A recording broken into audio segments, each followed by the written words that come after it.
जिल्हा मध्यवर्ती बँक, जिल्हा दूध संघ, जिल्हा परिषदेतून अनेक नेते घडले, वाढले आणि साखर कारखानदारीत उतरले. स्वतः राजकीय वर्चस्व टिकवले, मात्र ज्यांच्यासाठी साखर साम्राज्य उभं केलं ते वारस कारखानदारीत टिकले नाहीत. सोन्याचा धूर निघणारा जिल्हा बँक, दूध संघ या संस्था डबघाईला आल्या, तर साखर कारखान्यांची विक्री झाली आहे. आता त्यापैकी दिग्गजांच्या मुलांचा या सोलापूर जिल्हा मध्यवर्ती बँकेमध्ये प्रवेश होताना दिसून येतो. जिल्ह्यातील अनेक नेते डीसीसी बँक, जिल्हा दूध संघ व जिल्हा परिषदच्या माध्यमातून दिग्गज नेते झाले. दूध संघाची भरभराट म्हटली की बबनराव शिंदे, मनोहर भाऊ डोंगरे डीसीसी बँकेत, तर जिल्ह्यातील प्रत्येक नेता दिग्गजांच्या यादीत आपला. जिल्हा परिषदेच्या सभागृहातून थेट विधानसभेच्या सभागृहात अनेक नेते पोहोचले. नेत्यांमधील पुढच्या पिढीच्या राजकीय सोयीसाठी काहीतरी करायला गेल्याने डीसीसी बँक, दूध संघ तर डबघाईला आलेच. शिवाय उभारलेली साखर कारखानदारी वारसांना टिकवता आली नाही. दिग्गज नेत्यांना व वारसांना डीसीसी बँक, दूध संघ व साखर कारखानदारी पेलवली नसल्याने दिसून आलं.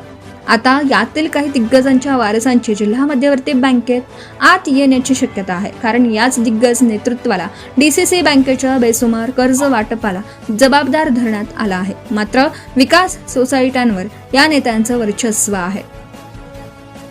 माजी उपमुख्यमंत्री विजयसिंह मोहिते पाटील, माजी मंत्री सिद्धाराम म्हेत्रे, माजी आमदार सिद्धाराम पाटील, माजी आमदार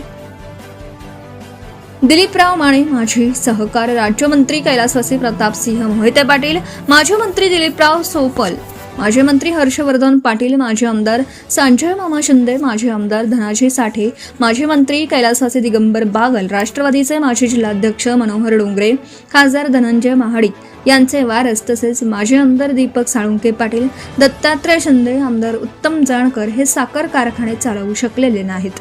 काहींनी कारखाने विकलेत, तर काहींना अडचणीत आल्या.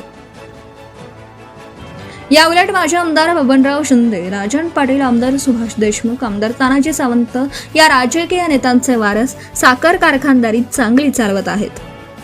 जिल्ह्यातील अनेकांनी कारखानदारी करत राजकीय वर्चस्व मिळवलं. जिल्ह्यातील माजी आमदार, मंत्र्यांच्या जवळपास 30 असे कारखाने आहेत. या कारखानदारीतून पुढे पडलेल्या दिग्गजांच्या पुढच्या पिढीला राजकारणात यायचे असेल तर पर्याय नसल्याने आता त्यांना जिल्हा मध्यवर्ती बँकेची वाट सोपी वाटते, कारण विकास सोसायट्यांवर त्यांचं वर्चस्व असल्याने बँक निवडणूक क्षेत्रातून निवडून येणं आता त्यांना सोपं पडेल असं चित्र निर्माण झालं आहे.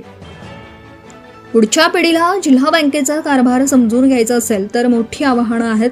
अडचणीत आलेला जिल्हा बँकेचा गोंधळ, थकीत कर्ज वसुली, थकीत व्याज वसुली, कर्मचाऱ्यांची कार्यक्षमता कमी, बदलीत कर्मचाऱ्यांची पुनर्नियुक्ती, निकृष्ट दर्जाच्या औद्योगिकांना दिलेली कर्ज थकीत आहेत. त्यामुळे हा कारभार सावरणं कठीण वळण आहे.